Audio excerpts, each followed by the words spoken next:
Huli. Oh.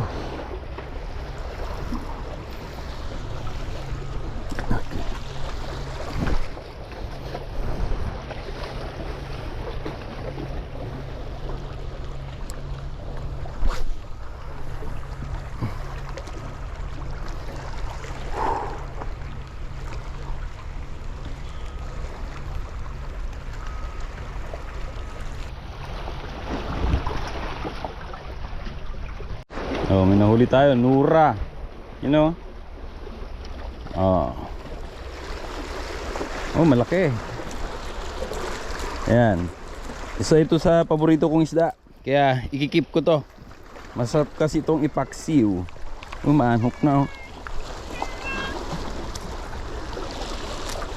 Baka makahuli pa tayo ng dagdag pang paksiw.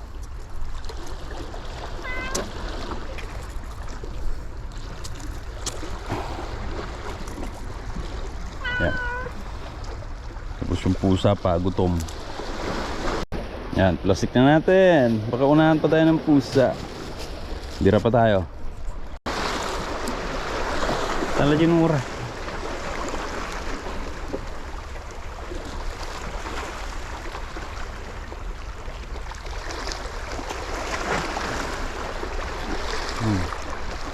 Huli.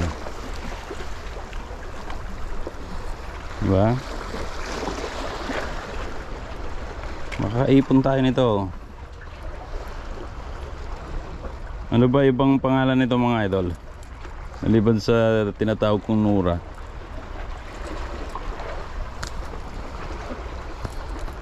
May pangpaksyon na. Dalawa na. Iyo. Oops. Ouch. Diyan lang yan, malapit. Saan tayo? Diyan lang yan. Malapit lang sila. Diyan lang. Tapos nag-aabang pa yung isa nating kaibigan dito. Oh, yun oh. Si Wildcat. Pagka hindi nadagdagan yan, ibigay natin kay Muning. Ito nga pala yung gamit natin mga idol, mga master. Sedo na 2,500. At itong ating rod na 3 to 14 grams.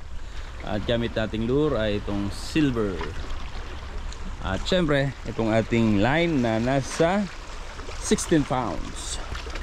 Ayan, alabira na naman. Oras pala natin mga kaibigan, mga master at mga idol ay 6 in the morning. At hanggang 7 AM lang tayo dito sa ating fishing spot. At meron tayong lalakarin. Sana makatsyempo tayo ng tribali. Kahit isa lang na pang prito. Okay, snapper. Pero yung ating Nura dyan ay bigyan na natin kay Muning. Kaibigan natin rito na nag-aantay. Ayun na siya oh, lumipat na.